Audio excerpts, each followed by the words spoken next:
Ang mabuting balita ng Panginoon ayon kay San Lucas, chapter 24, verse 13 to 35.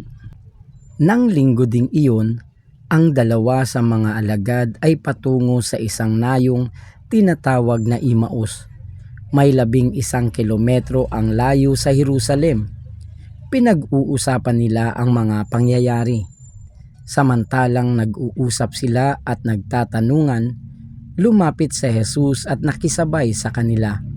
Siya'y nakita nila, ngunit hindi nakilala agad. Tinanong sila ni Jesus, "Ano ba ang pinag-uusapan ninyo?" At tumigil silang nalulumbay.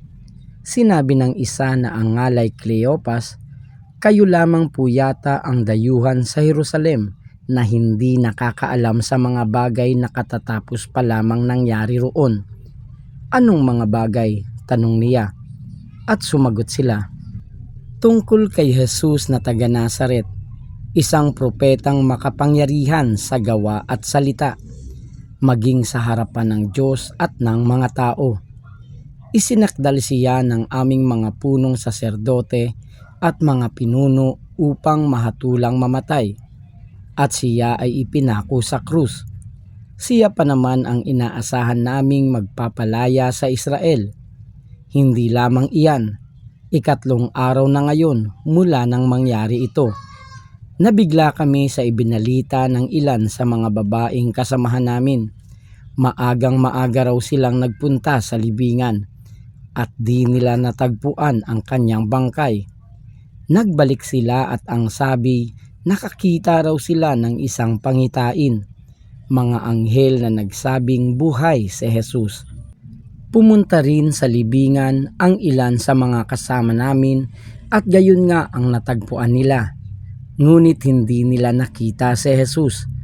Sinabi sa kanila ni Jesus, "Kay hahangal ninyo, ano't hindi ninyo mapaniwalaan ang lahat ng sinabi ng mga propeta? Hindi ba't ang Mesiyas ay kailangang magbata ng lahat ng ito bago niya kamtan ang kanyang marangal na katayuan?" At ipinaliwanag sa kanila ni Jesus ang lahat ng nasa saad sa kasulatan tungkol sa kanyang sarili, simula sa mga aklat ni Moises hanggang sa sinulat ng mga propeta.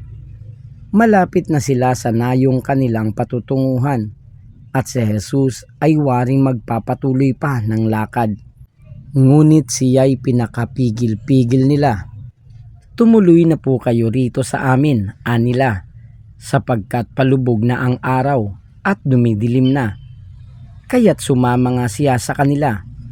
Nang siya'y kasalo na nila sa hapag, dumampot siya ng tinapay at nagpasalamat sa Diyos. Saka pinaghati-hati at ibinigay sa kanila.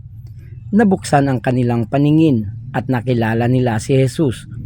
Subalit ito'y biglang nawala at nawika nila, "Kaya pala gayon ang pakiramdam natin habang tayo'y kinakausap sa daan at ipinapaliwanag sa atin ang mga kasulatan." Noon di tumindig sila at nagbalik sa Jerusalem. Naratnan nilang nagkakatipon ang 11 at ang ibang mga kasama nila na nag-uusap-usap. Muli ngang nabuhay ang Panginoon. Napakita kay Simon. At isinalaysay naman ng dalawa ang nangyari sa daan at kung paano nila siyang nakilala ng paghati-hatiin niya ang tinapay.